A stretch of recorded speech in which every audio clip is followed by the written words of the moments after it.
I'm not sure I can carry Okay, much more. welcome in. This is Babadinator. I apparently forgot to turn on the mic. Okay, so we have a lot of stuff ahead of us. We are cooking up a moose, a bear, and a wolf today. That's a lot.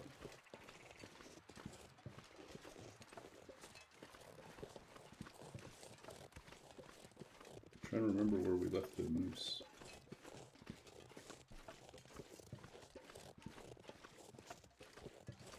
Over there. There it is. Our moose.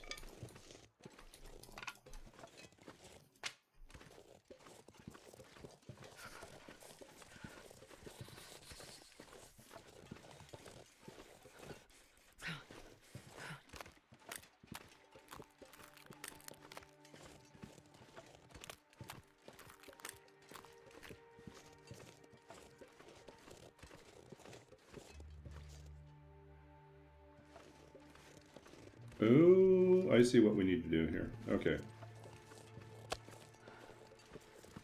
I should have left the...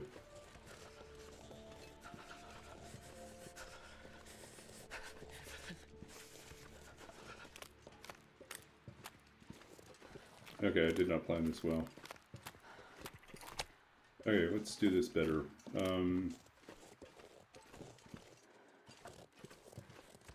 We got a 6-burner stove in there. We should use that. We just have to transport all this moose stuff. But there's a lot of moose. We got a lot of junk. We need to dump all our junk. Come back, grab the bags, transport them quickly.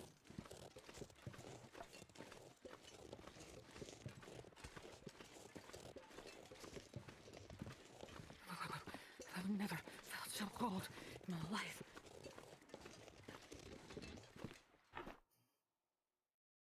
And this pack is getting kind of heavy. Okay.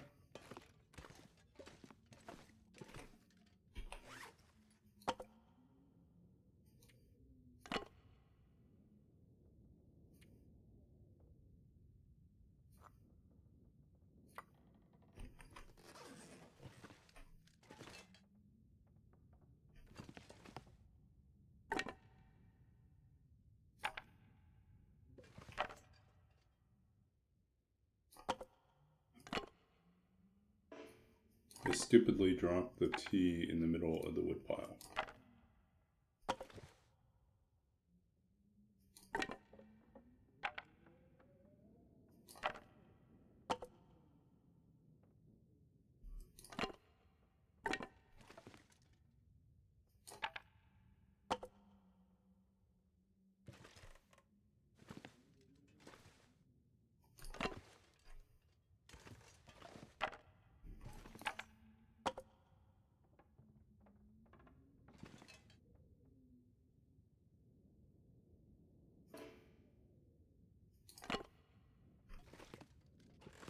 I give up. I give up. That's a waste of time. Ugh. Silly, silly, silly.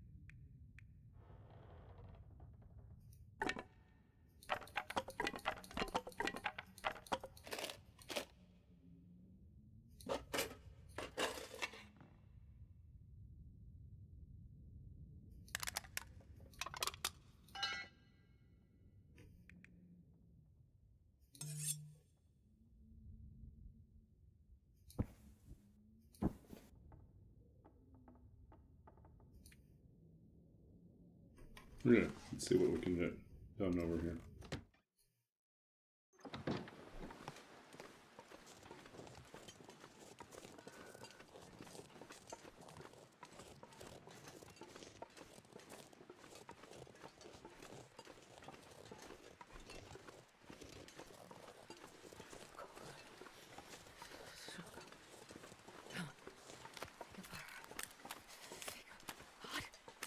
I think we're going to do this silly relay thing.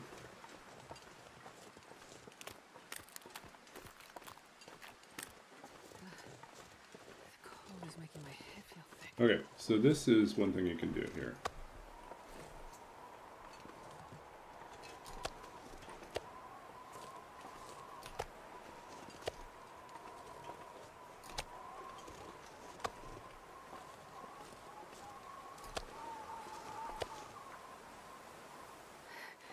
This is so cold. I just want to lay down for a bit.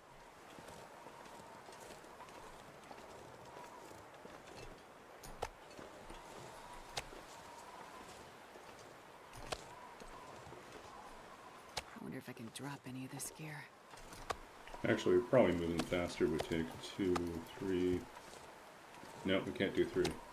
Do 2.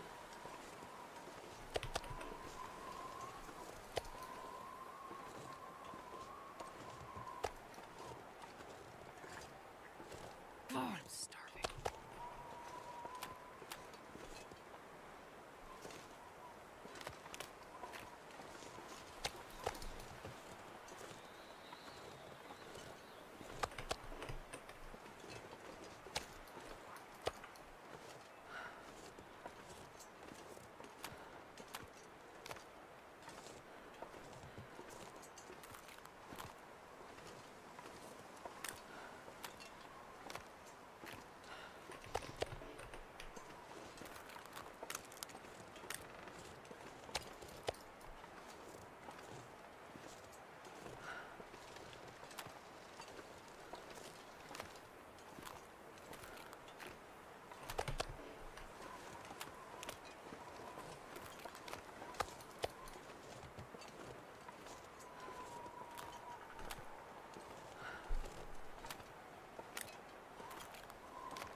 sure I can carry much more.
I'm not going to be able to carry this load for much longer.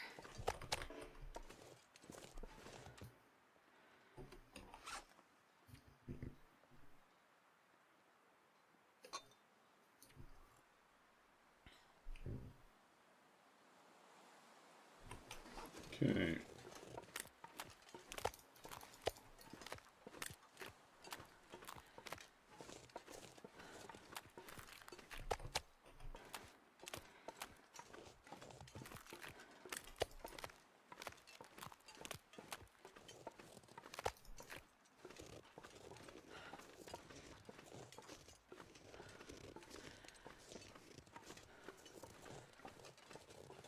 We're going to go in, take the first two.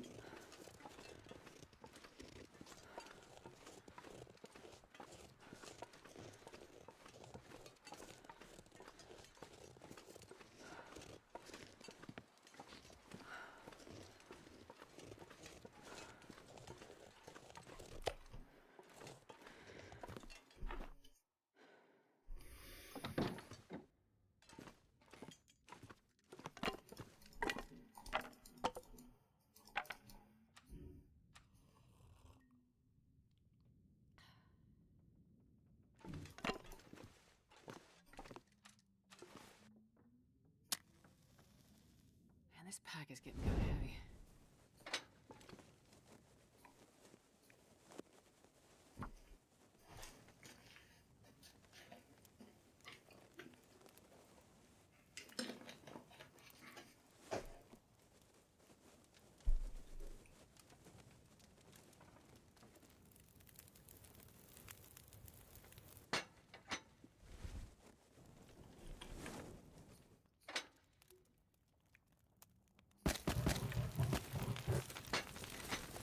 Okay, let's start carving this up.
There we go.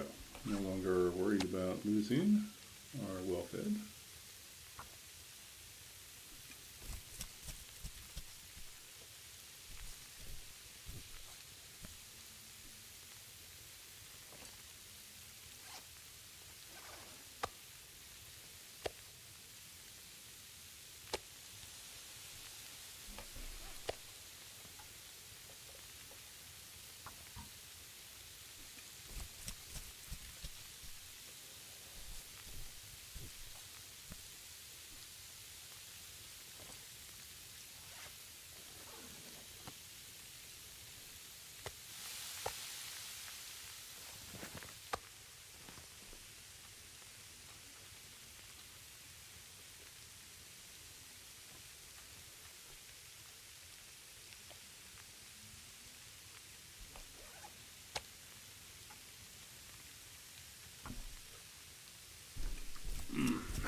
Cooked. Cooked.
Must be pretty close to cooking 5 at this point.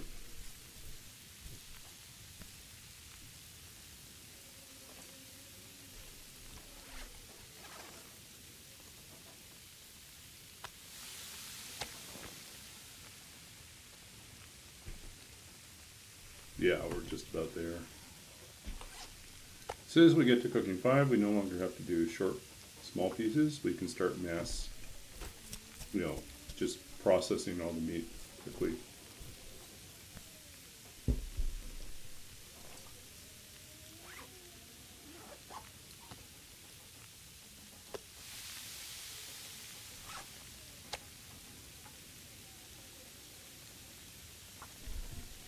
So I started this stream a little later tonight because I was actually out attending a literary event. A few friends of mine have books either out or coming out in the beginning of the year.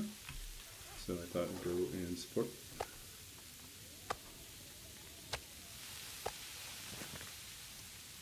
So that was kind of fun. The reading was in Chinatown area of Vancouver, and so one of the nice things they had was they had a whole table of treats that were all pastries from local Chinese pastry shops. So very tasty.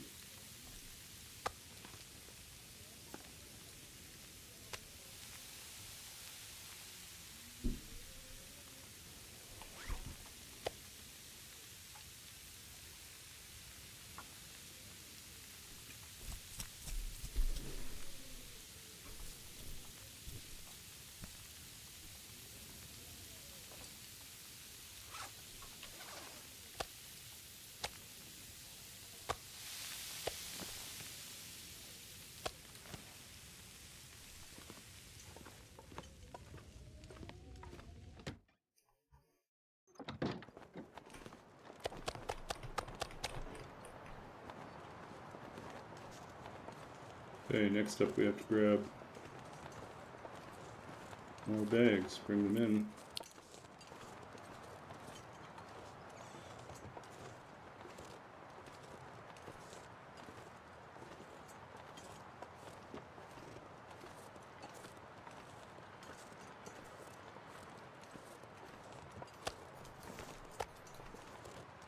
I wonder if I can drop any of this gear.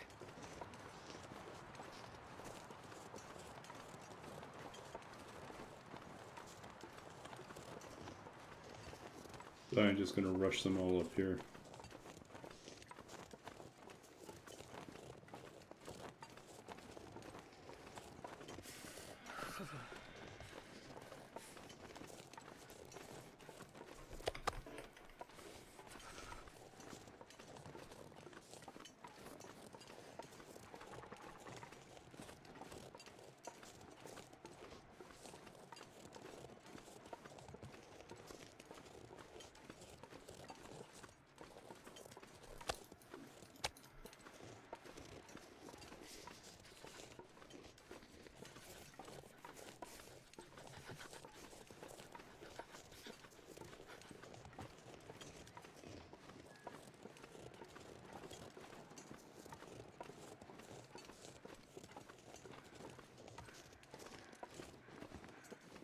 I can't feel my feet.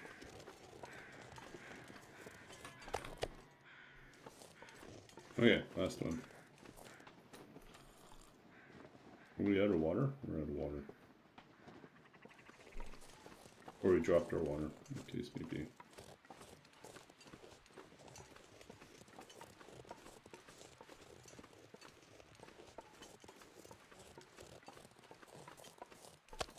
Okay.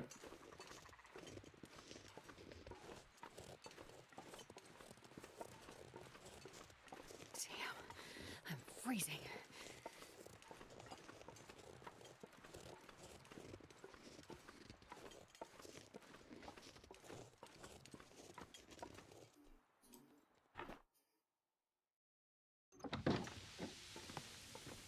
Okay, hopefully nothing's burned.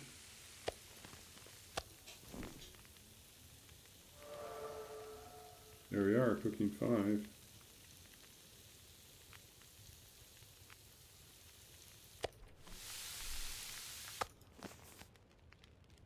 Okay.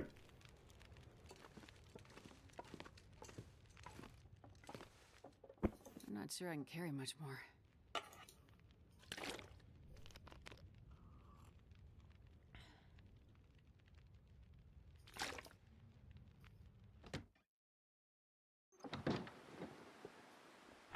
Okay, I'm just going to do this here.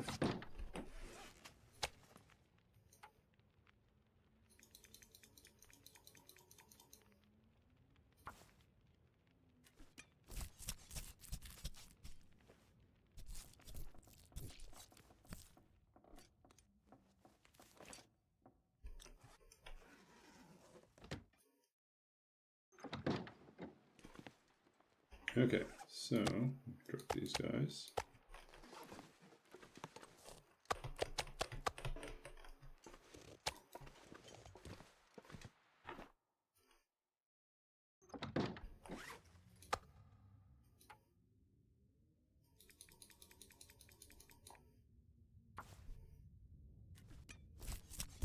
Hey, Games Cookies. How's it going? We are busy cooking up our moose, and we just got cooking 5, so finally we can eat anything.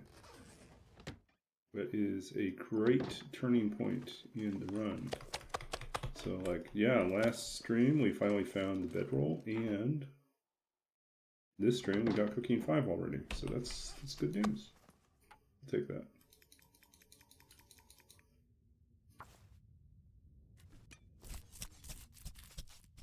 Yeah, last stream we were going to wrap up, and then we saw the moose, and then we had to do the moose hunt. So that was kind of fun little ending. It was a bit of a pain, honestly, but we eventually got the moose. Man, this pack is getting kind of heavy.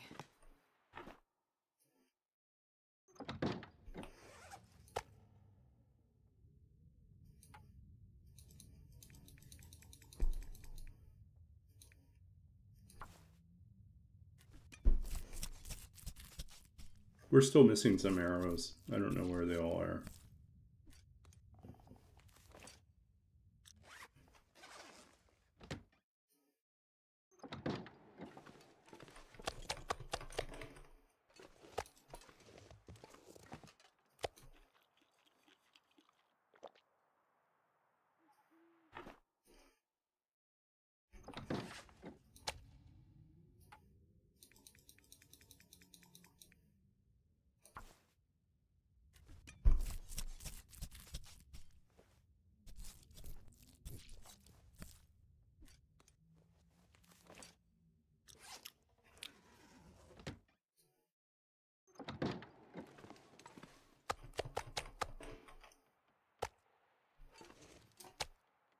Let's do a little organization here. So we also killed the bear last time. There was that teleporting bear that we kept seeing at the top of the cliff. It would come out and charge us and then disappear when we shot it.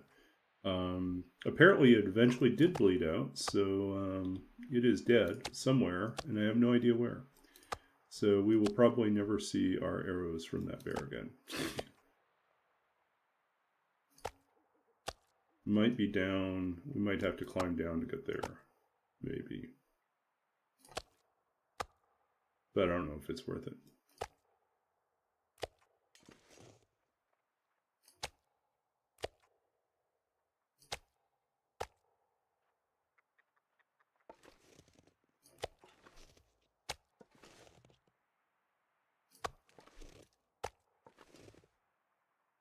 Would be nice to have a bear coat just to scare away the wolves.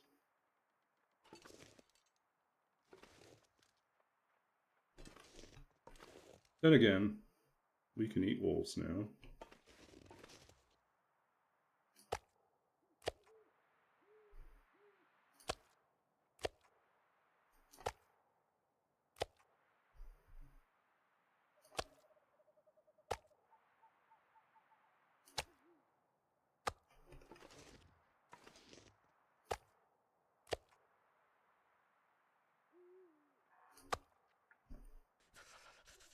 That's, what? 20, 25. 25 total. Plus these ones. We'll take one with us to bed.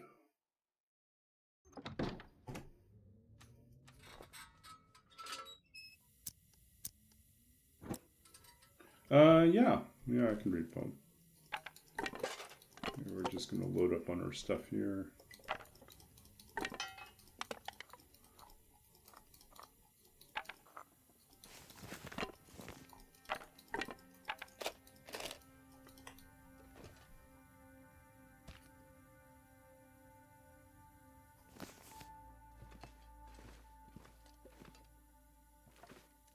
I wonder if I can drop any of this gear.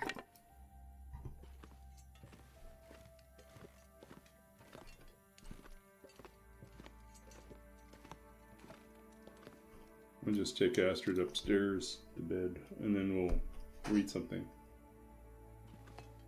Yeah, this will probably not be a very long stream tonight, just because we started late, and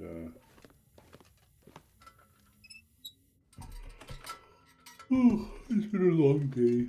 But yeah, let's read something here. Okay, so let's read a poem. Poem chooser.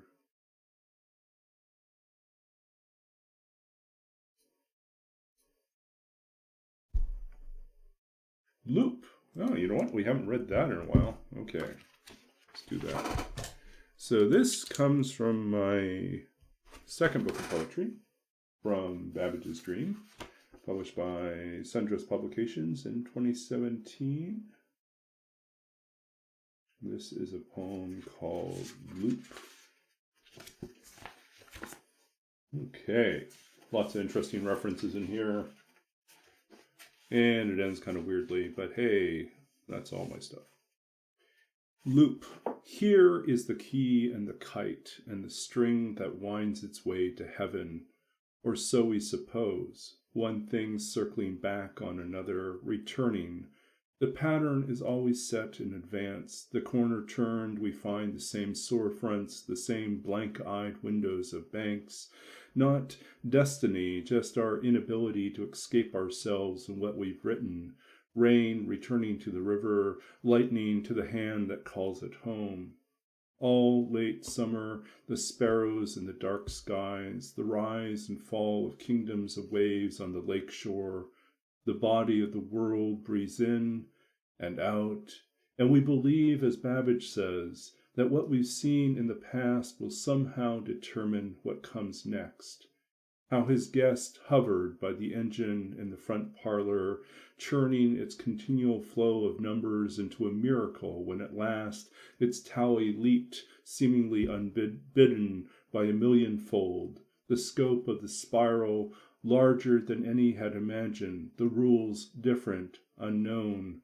The same way I loop back to the place in memory where it begins, where it might end, you in the courtyard lit by the laundry room's glow, how your face turns in the light and half-formed words stir in the fire of my iron-plated belly, as if I were part machine, part prairie blaze, with a heart full of gears and smoked honeysuckle, a mouth that only speaks in steam, the language of vapor and longing, and a kiss that circles our heads and never quite descends.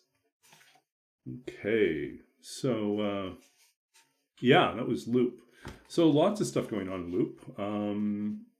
There is obviously a little Benjamin Franklin reference at the beginning with the key and the kite and the lightning that comes to the hand that calls it home. And thinking about the sort of circuits and the ways that things loop back. And then the ebb and flow of waves on the lakeshore, and thinking about the rise and fall of kingdoms. Could be sandcastles, could be anything really.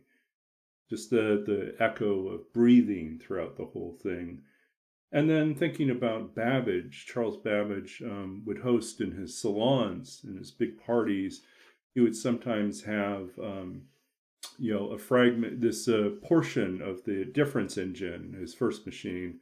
And he would use it as a way to explain that what we think we understand are the rules, or sometimes not the rules. Like, he would, every crank of the machine would produce a next set of numbers, and people would be able to infer from the progression that this was a sequence that moved up every crank of the machinery. The next number would be two up from the last one, two up from the last one. And so they would say, he would say, well, what's the next one? And then when it got to a certain number, it actually jumped 1 million. And everyone was confused. And he says, it's because, you thought you understood the rules, but that rule was only pertaining to a small subset of this larger program. And he would use that to talk about how what we think of as miracles, is really the product of a divine program, in which God is a programmer, and miracles are subroutines. There are separate procedures that are called out of the normal flow of the machine, out of the normal program, and then return to the main programming. So it's not like it's random. It's not like it's breaking the code. It's that it was planned from the start. We just didn't understand it. So that's kind of his his theological interpretation of the machinery that he was working. He used it as a paradigm to think about his own religious beliefs, which I find really fascinating how that happens. And then thinking too about the end of the poem is everything happens for a reason. Like for him, he was still in the deterministic sort of mindset that for him everything is the product of cause and effect and programming. He wouldn't necessarily use that word, but that in some measure, it's just like everything that we see. His argument is the output of a program run on the machine. So all that we see of nature, all that we see of life, is really just the output. So in a sense, he's thinking simulation theory. And so it's really kind of fascinating, how he brings these ideas in way before we would expect. He's talking about these ideas, but he's using it to come to a theological understanding of things, as opposed to today it's more of a question about what are we actually experiencing in our existence. Is this what is real and what is just sort of the electrical interpretation that of our sensory information comes in and is interpreted, and then we kind of register in the brain, and there's like how much of that is all actually is there a level of fabrication happening? What's happening there? So simultaneously, there are part of the tragedy of Babbage's life, of course, is like he believes in this, and yet there are some profound tragedies that happen to him. He loses his wife while she's still quite young to a fever epidemic that also takes his father and two of his other children. And, it's absolutely brutal. How do you reconcile, his confidence in this divine, in a God who is a divine programmer who has everything mapped out, and the tragedies of his life, and the fact that for all this vision vision for what could be, to reconcile that with the fact that the world really wasn't ready for him and wasn't ready for the idea. And so he would never see it come to fulfillment in his own lifetime. And yet he's absolutely determined to leave all the blueprints and all the plans and all the reasoning behind so that someone else could pick up where he left off and build what would be the first computer. So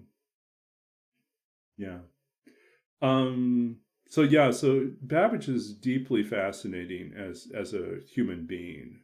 How he holds all these things together and manages to keep pushing forward. He outlives his greatest friends, and that's also like a great human tragedy. Like even the people younger than him, even his protege turned partner in crime, Ada Lovelace, he outlives her. He's just there. And even his detractors, I think he outlives some of the people that were the loudest voices against him. But so the poem ends with this moment, which is loosely based on something that almost happened, I guess you could say. It's about this moment where you're standing somewhere with someone, and you realize that everything has constructed this moment to be the perfect time to kiss a person, and it doesn't happen, in the sense that something doesn't quite fire right, something doesn't quite work. Yeah, I think that was kind of, and it sort of lingers there in the world of possibility, but it never actually happens. So it is all vapor, you know. Yeah. Anyways, so that was Loop. Um,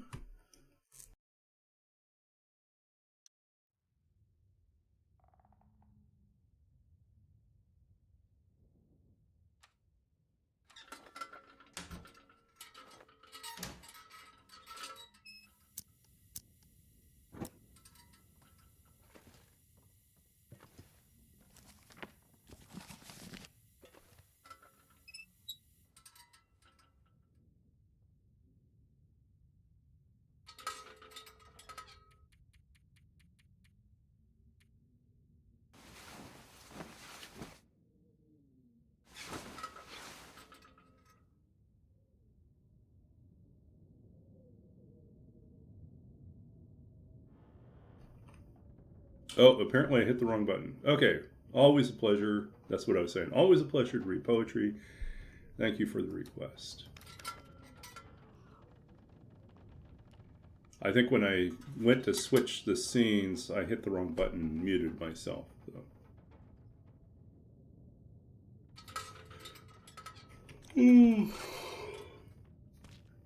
To eat this terrible thing. Can't get food poisoning.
Okay.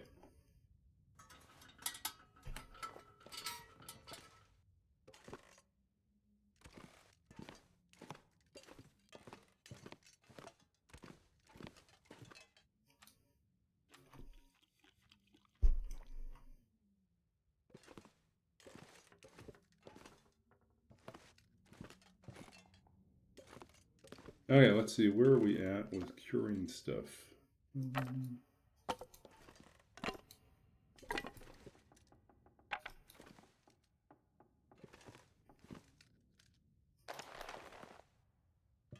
33, 17. I kind of want to. Do you want to stay here?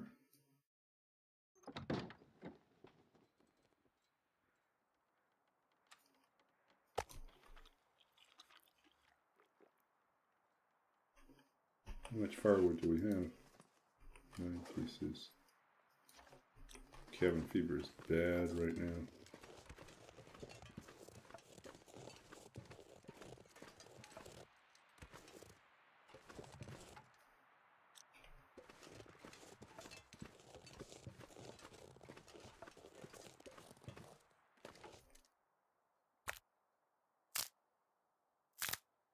Yeah, let's go build a fire. I'm not sure I can carry much more.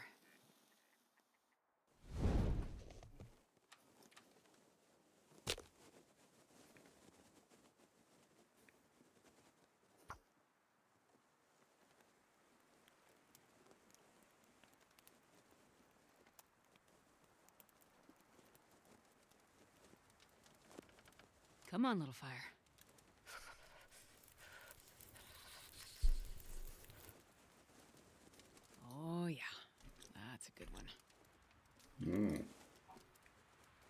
didn't plan well here.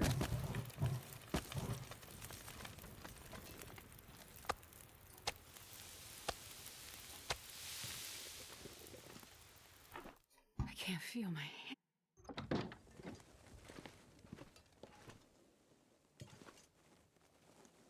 63.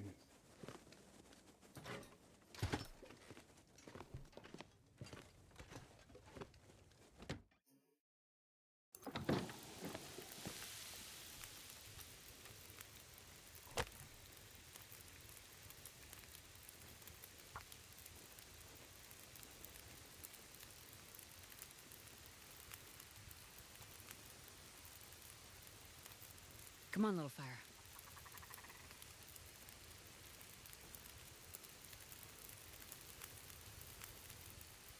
Perfect. Man, this pack is getting kind of heavy.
I wonder if I can drop any of this gear.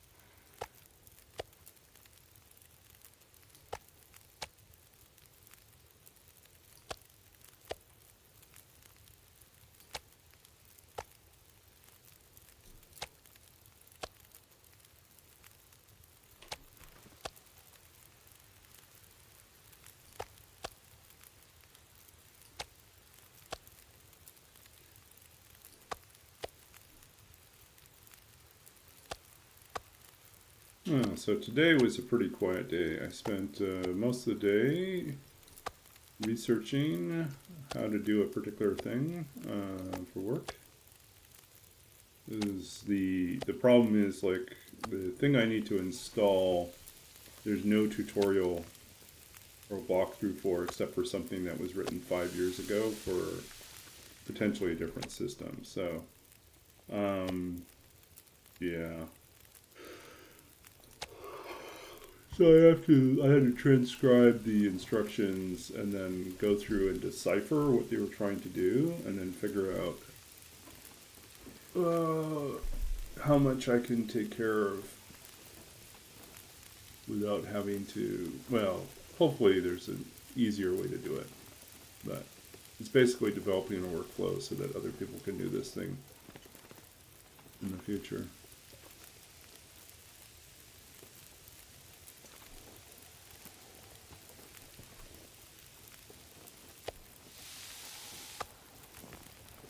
I'm not sure I can carry much more.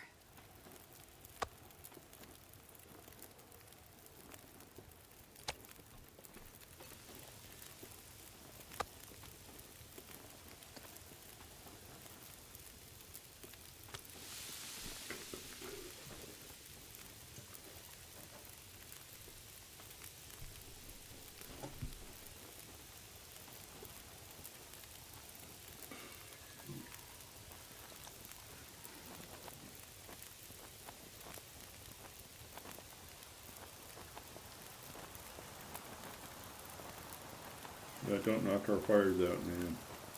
Leave us alone. Well, there's one out. Two out. That's annoying.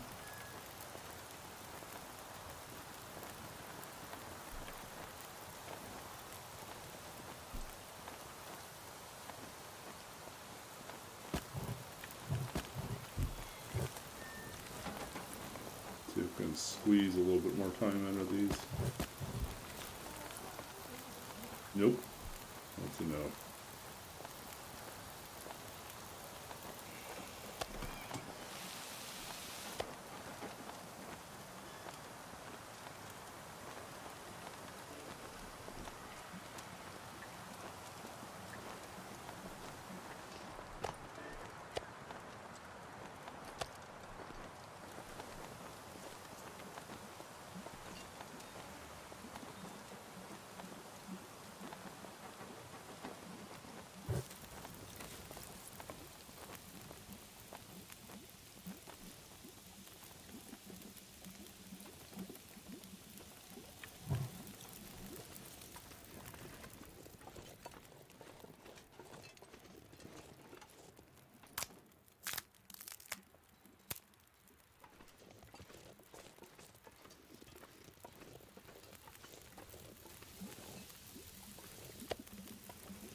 $20, $30, $35.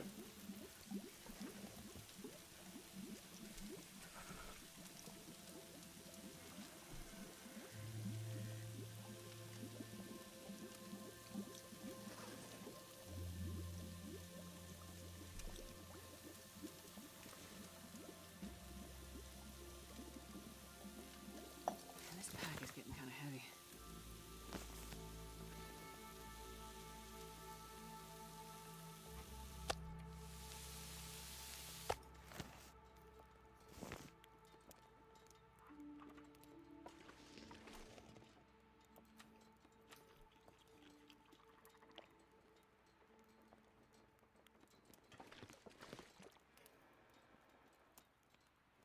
Okay, we need to get some sticks.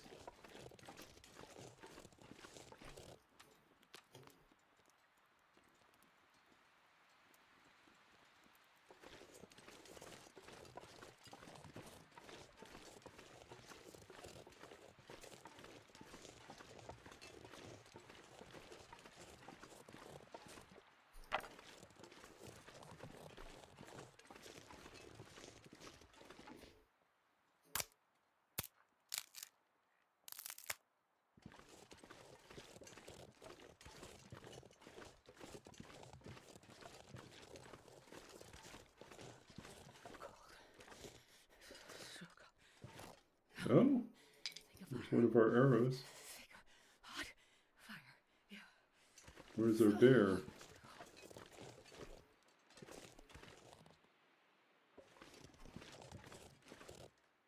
Hmm.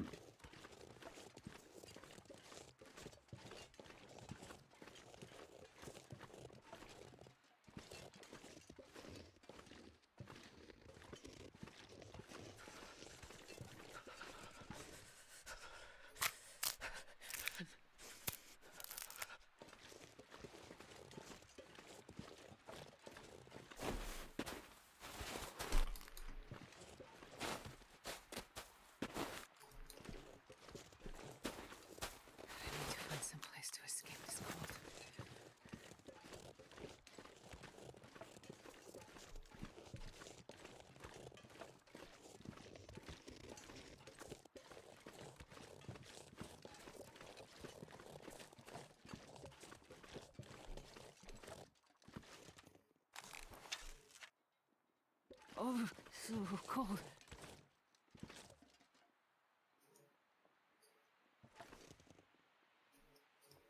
Why can't I draw it?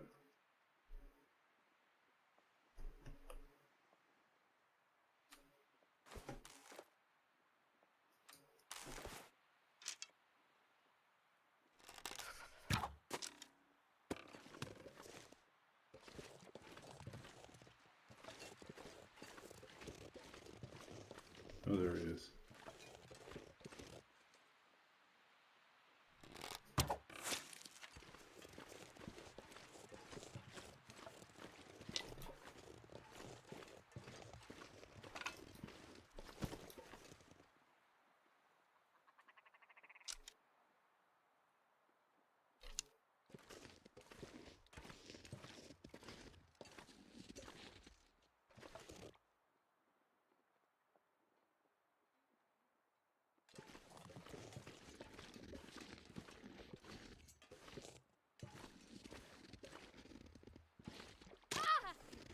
Oh, that was terrible.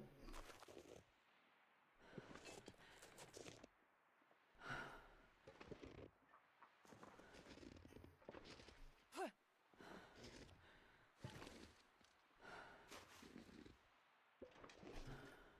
thought I saw him up here.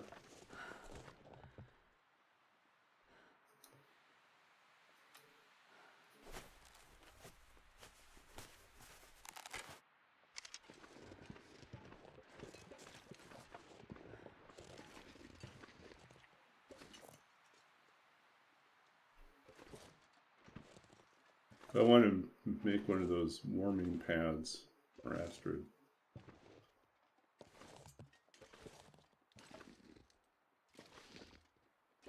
Where are you, little birds?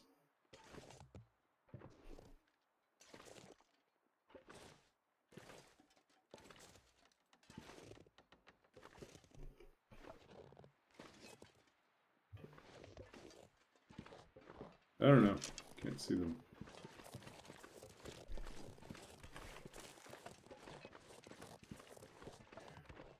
Yeah, it's definitely practice. It's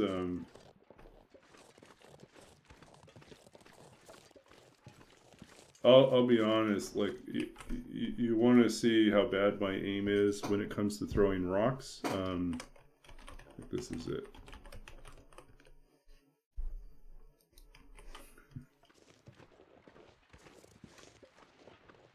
That's me throwing rocks. That's how terrible I am. That's the worst. It was so bad we had to clip it and save it because it was so terrible. I'm better than that now, but it's still pretty bad.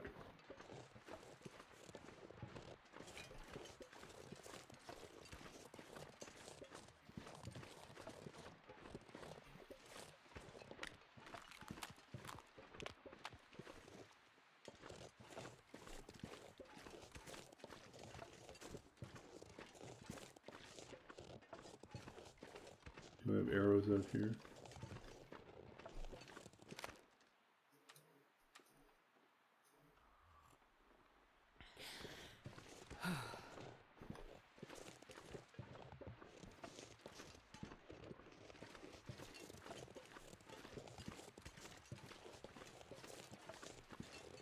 I think the wolf went away already. Yep.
Yeah, it's pretty amazingly bad. It's just, we couldn't get.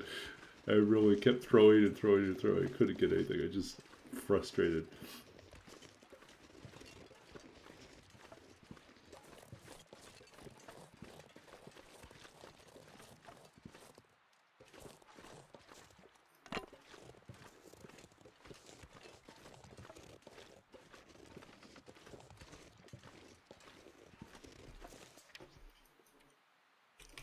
Down to 40%.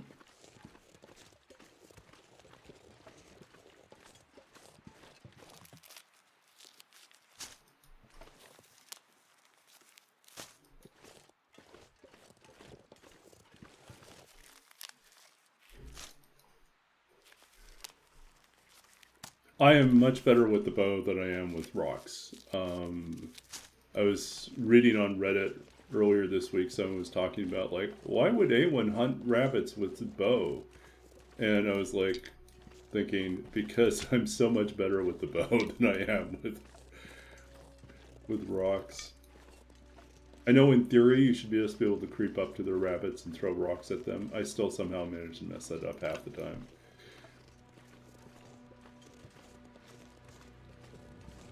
What's up here?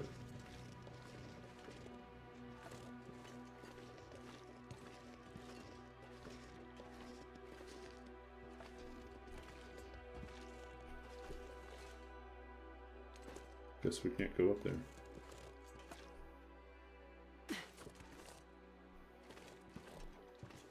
Weird invisible hill.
Yeah, it's the snapping of the neck thing that always gets me. It's like I just feel so bad.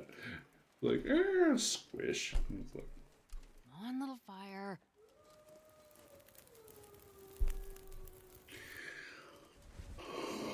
Today.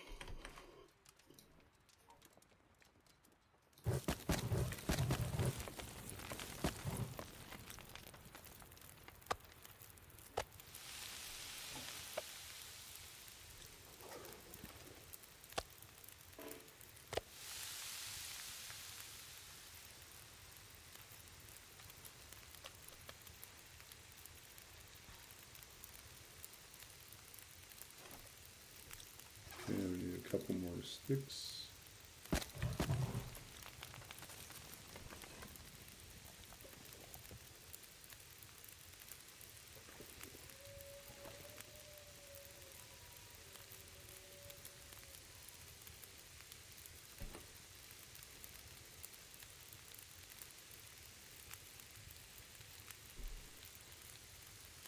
Archery's getting up there. We're at 3, not quite 4.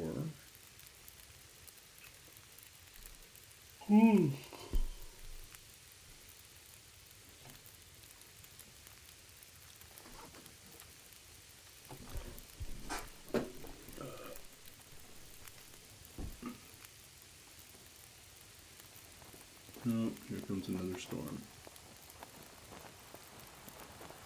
It's a goddamn freezing. And there goes our fire.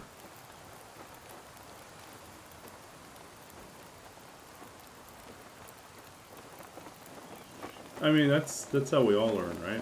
It's just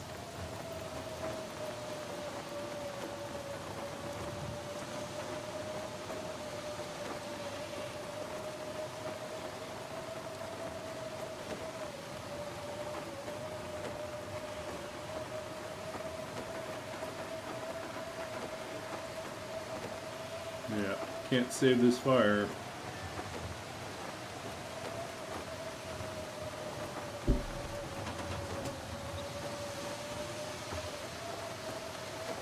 And 35 minus 25.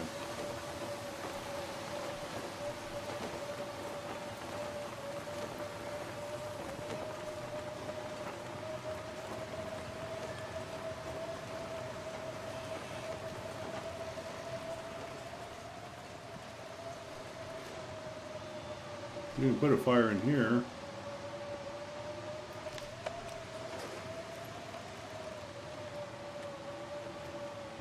Do we have enough firewood? Not really.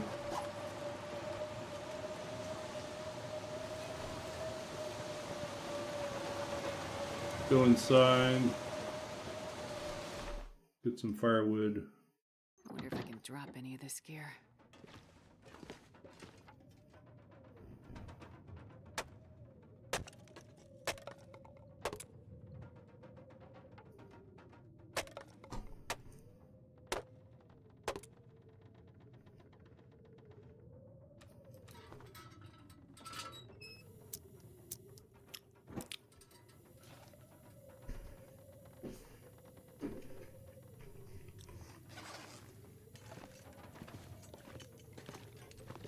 What are we carrying that's stinky?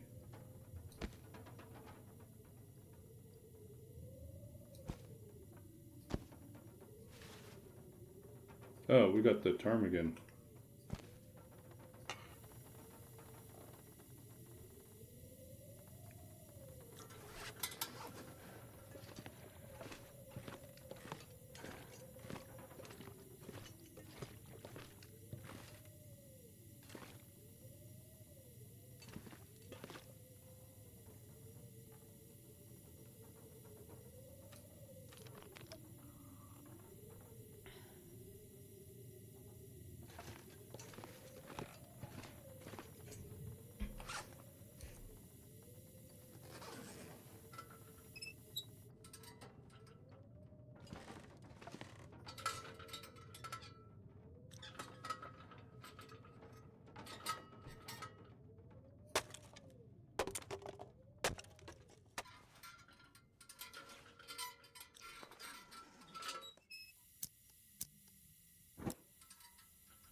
I'm not sure I can carry much more.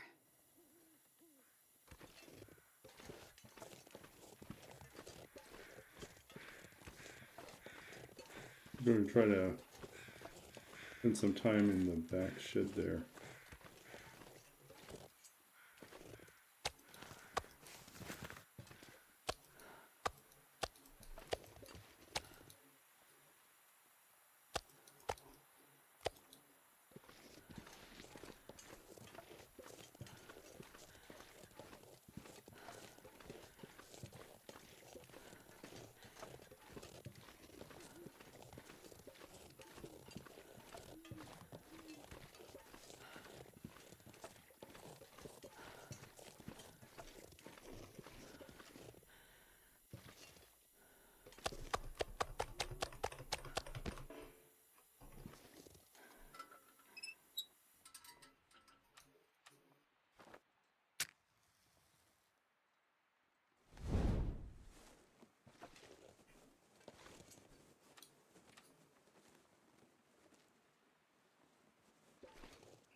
Okay.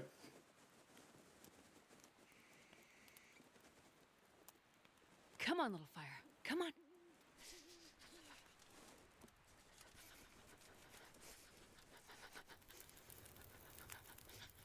Hopefully this is sheltered enough.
Okay, what do we got here?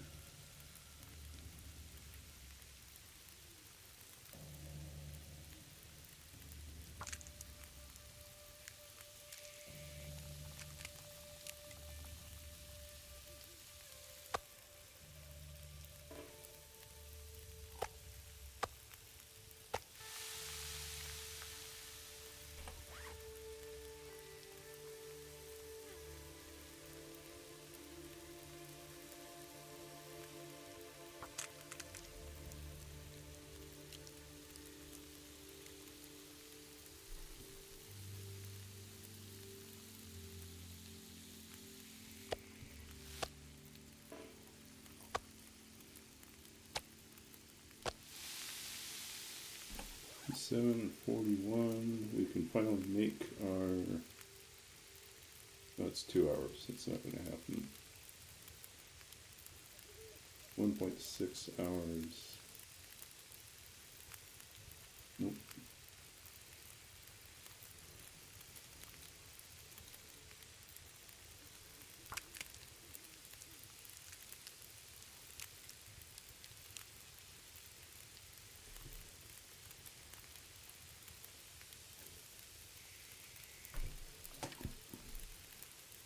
We're still not out of the woods yet.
And 29%.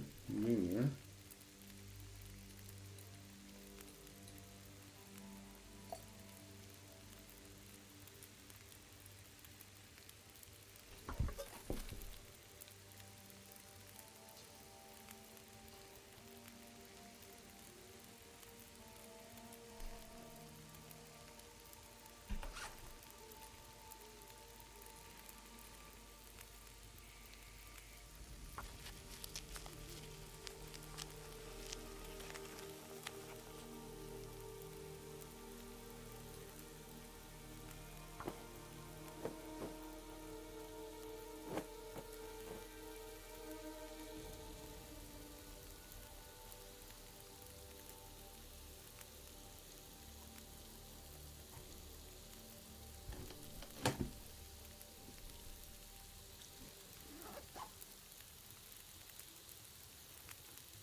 Nope, we're getting colder.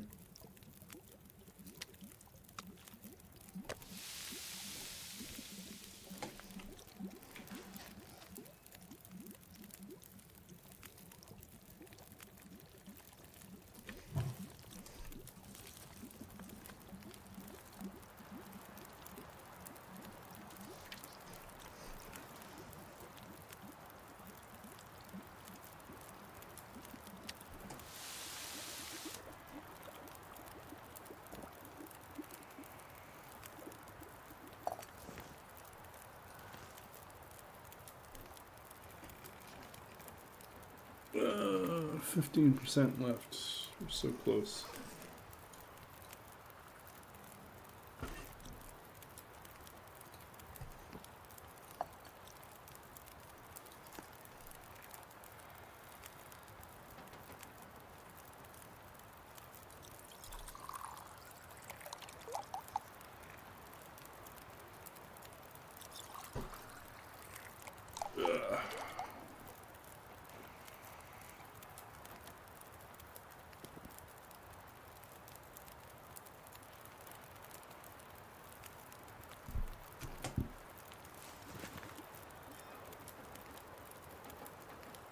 Uh-oh.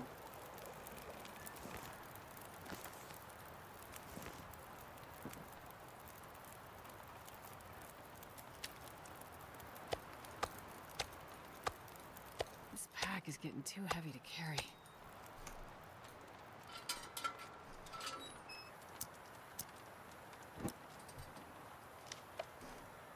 So close.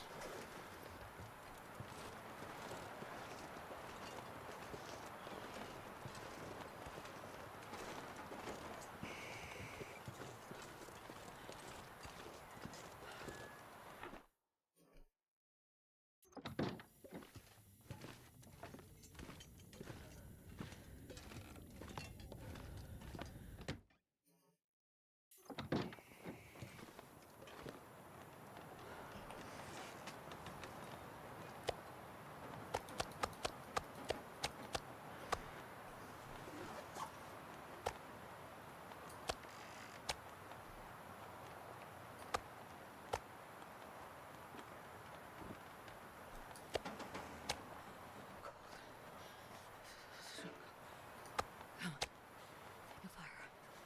Take a hot fire. Yeah.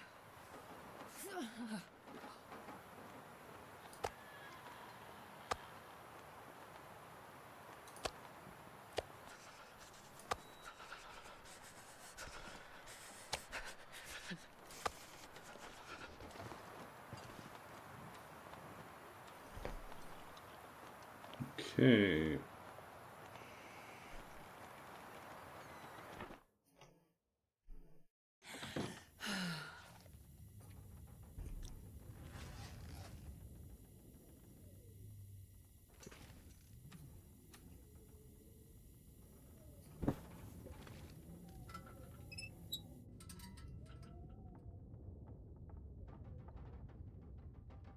And this pack is getting kind of heavy.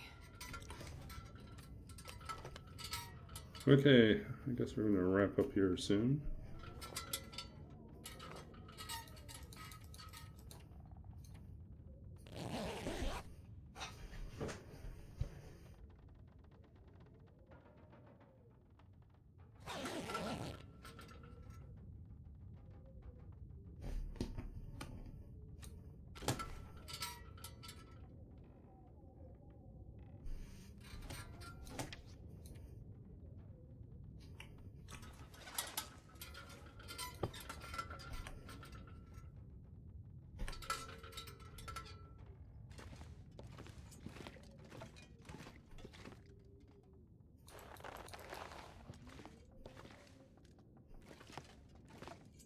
It's taking forever.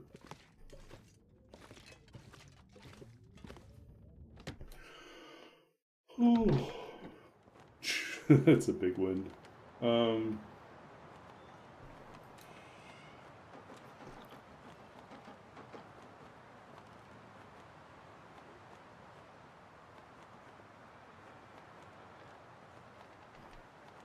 Let's see, so what do we got here? We are on day 51, so we got a little bit further, 3 more days. Didn't kill anything new today, we just cooked up I wonder if I can drop any almost of the this gear. entire moose.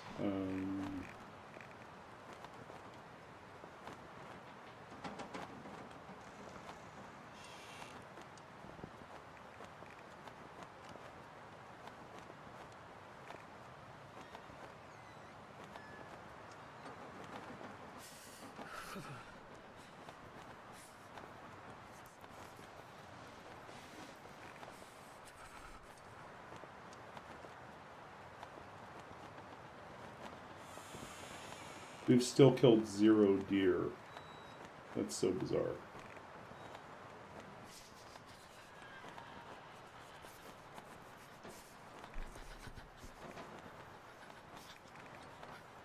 Yeah. Okay. So yeah, so we are still on day 51. I'm gonna wrap up Fingers here. feel numb. Day 51.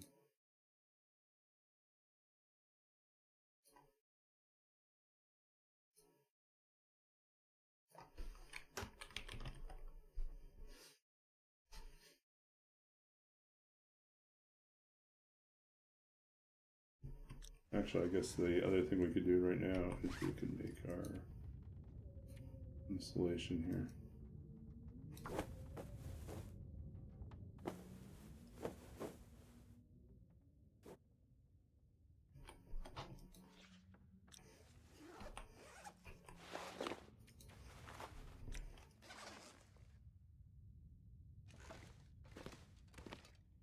I'm not sure I can carry much more.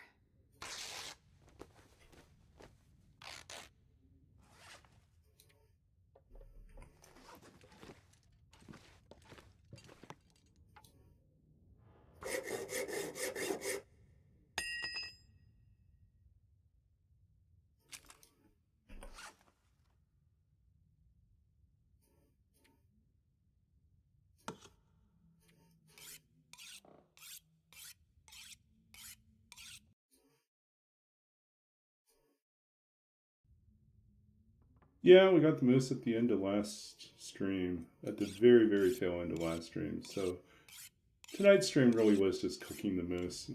I mean, we're basically done. We got cooking 5 and we cooked the moose. So these are important things.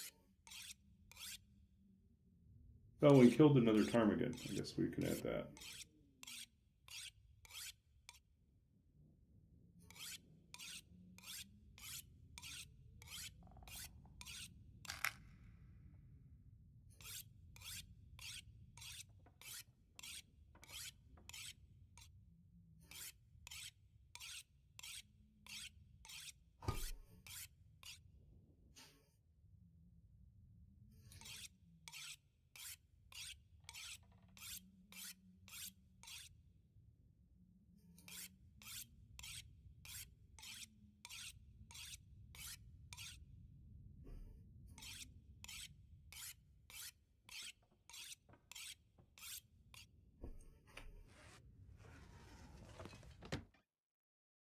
And this pack is getting kind of heavy.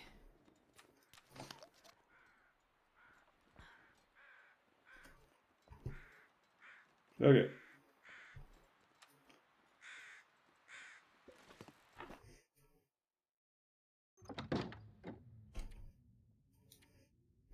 $51. Okay, so let's read one more poem. Then we'll go head out.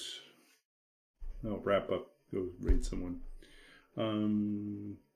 Last poem for the night. 44. Okay, guess we could read that.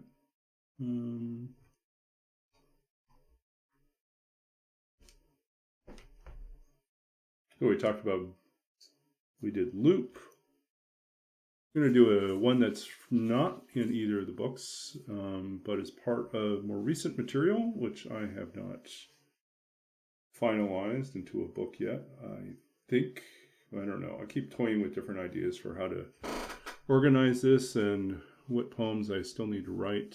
A lot is the answer. A lot of poems I need to write. This one is entitled 44, and this is context. We'll talk about context afterwards. Short version is this was written shortly after my 44th birthday, which now is a number of years ago. You can see how long I've been not making too much progress on this third book. Busy with other things right now. 44. Halfway to wherever I am bound, I find myself lost in a dark wood, the path through gone and no guide before me. The earth beneath me a shifting sea of leaves churning in the wind, and my coat, not quite heavy enough for the chill, still smelling faintly of the one who wore it last, years before we laid him to rest, before his things became mine, a gift I had not asked for, though it fell on the anniversary of my birth. And now every year, like this one, I look forward and back and see my unfolding days through the lens of my father's past. It's not exactly grief, but somehow still akin to sorrow, the echo of loss.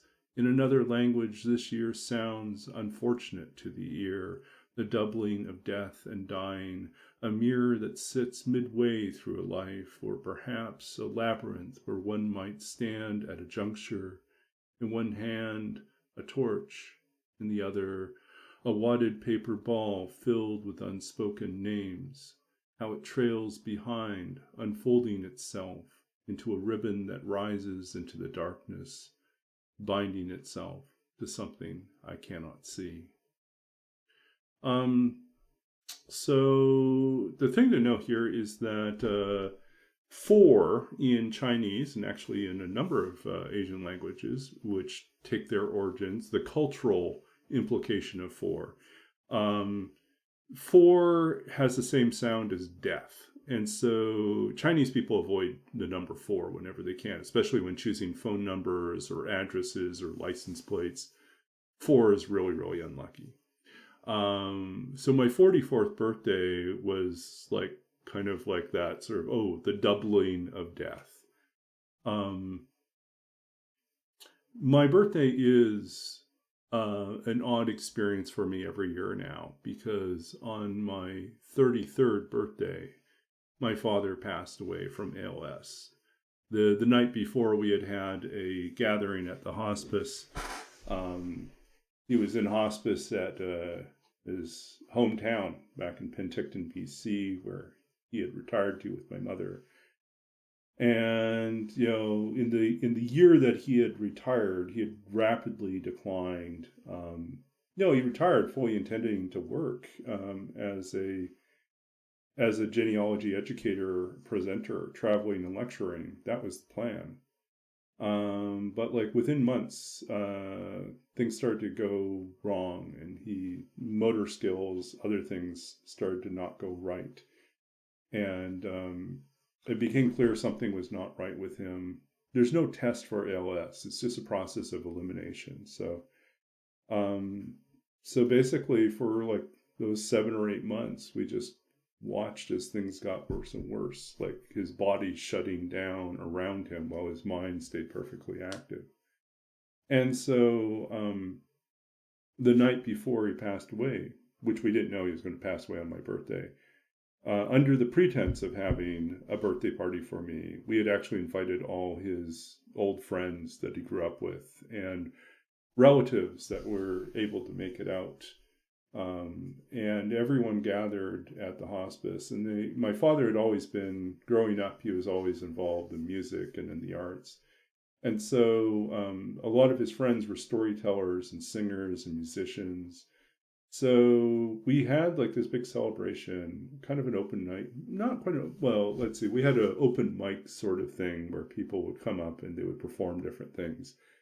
And it was a really wonderful way for people to share a part of themselves with my father, And then at the end of the night, he was tired, so they took him back to his room. And then one by one, people had the opportunity to go back to his room and say goodnight and goodbye.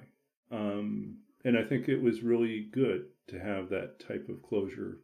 No one knew he was going to be gone in the morning, but it did feel like it was an opportunity to say goodbye, to really say goodbye. And so the next morning we got the phone call that he passed away in the early hours, and it was my birthday. So now my birthday is always looking both directions, forward into my own life and where I'm going, backwards into my father's life, and him being fixed in time now, me going forward. And I guess the thing that is kind of nerve-wracking now is I wrote this when I was 44. I'm 50 now, right? And I'm now in the decade of my father's passing. Like, he didn't make it out of this decade. He died at 59. So, yeah, I mean, that's all the more incentive for me to make like changes in my. I've been making those changes in my regular routine in terms of having now like exercise every morning. It's 20 minutes, but it's consistent, and I try to pay attention to like the type of things that I eat, and for the most part, I cook my own meals now, and I do my best to avoid, cooking. I try to cook mostly from raw materials and do a better job of taking care of myself. But yeah, it's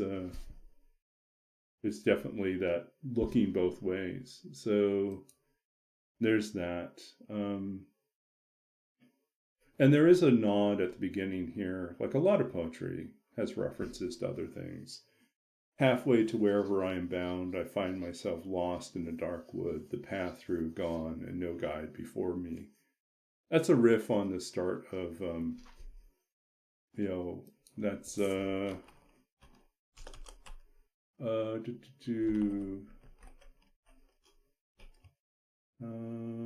is, I think that's from the start of Inferno, Dante's Inferno. Is that the opening lines? Or let's see, Divine Comedy, it's Dante, midway.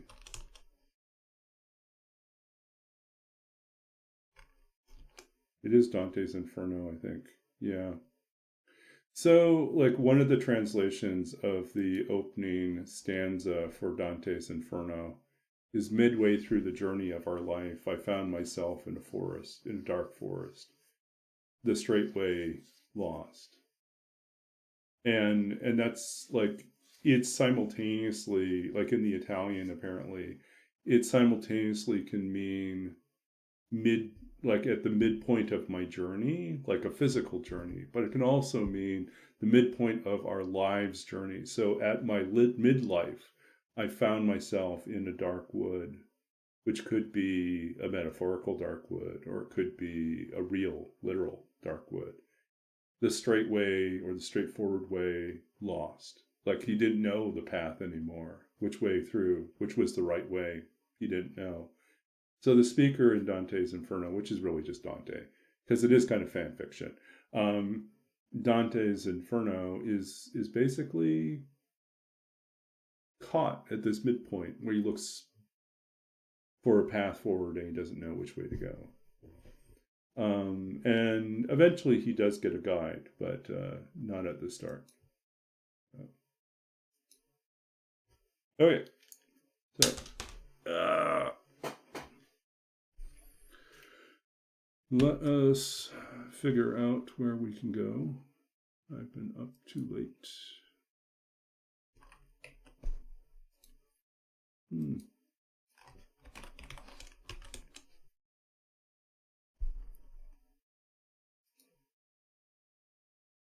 Okay, we got Chimi, we got King Ramen, Smoky Turtle.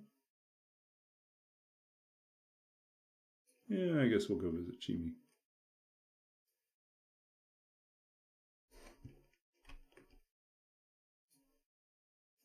Okay, so let's go